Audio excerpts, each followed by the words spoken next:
ब्राह्मणी और तिल के बीज पंचतंत्र की कहानी। एक गांव में एक निर्धन ब्राह्मण रहता था। भिक्षा मांगकर वो जैसे तैसे अपने परिवार का भरण पोषण कर पाता था। एक दिन उसके घर कुछ अतिथि आ गए। अतिथि आगमन से उसकी पत्नी चिंतित हो गई, क्योंकि घर में खाने पीने को कुछ भी नहीं था। उसने ब्राह्मण को सारी स्थिति की जानकारी दी। ब्राह्मण बोला, मैं भिक्षा मांगने के लिए पड़ोस के गांव जा रहा हूं। कल सुबह कर्क संक्रांति है। एक ब्राह्मण सूर्यदेव की उपासना के लिए कुछ दान देने वाला है।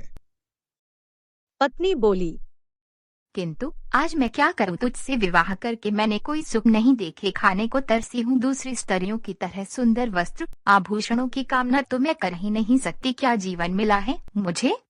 ब्राह्मण बोला, देवी, ऐसा क्यों कह रही हो? पेट की क्षुधा शांत करने जितना अन्न तो मैं भिक्षा में लेकर आ ही जाता हूं। अधिक तृष्णा मत करो। अति तृष्णा से मनुष्य के माथे पर शिखा हो जाती है। ब्राह्मणी ने पूछा। कैसे?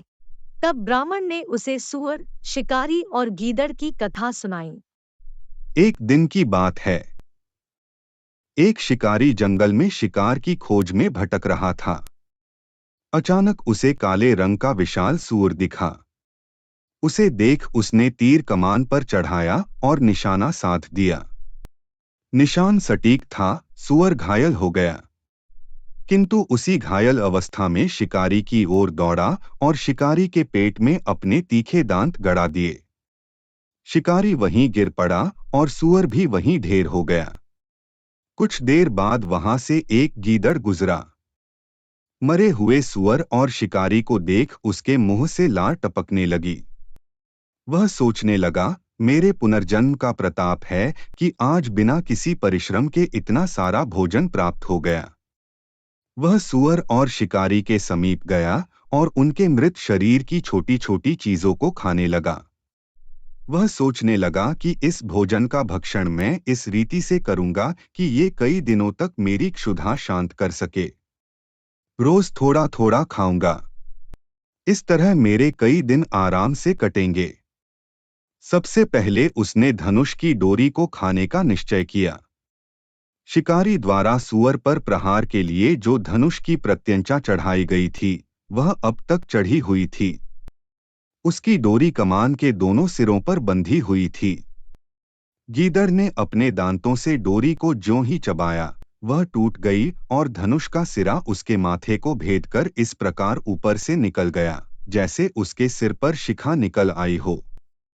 घायल गीदड़ भी मर गया।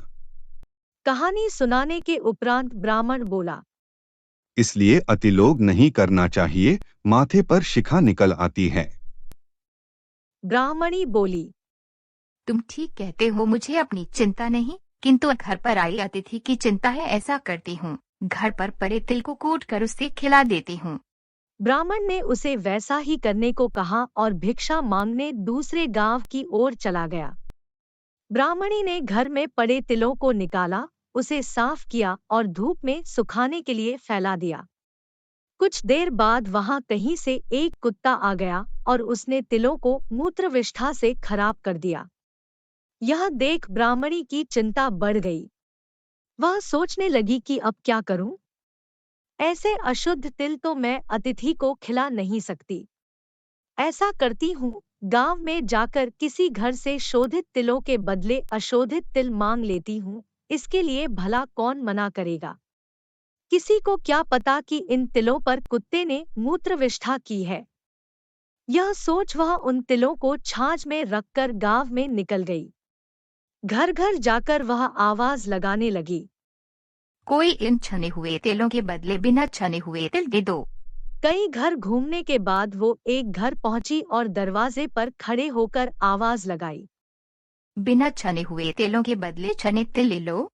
उस घर में रहने वाली स्त्री ब्राह्मणी से सौदा करने तैयार हो गई। तभी उसका पुत्र आ गया, जो अर्थशास्त्र का ज्ञाता था।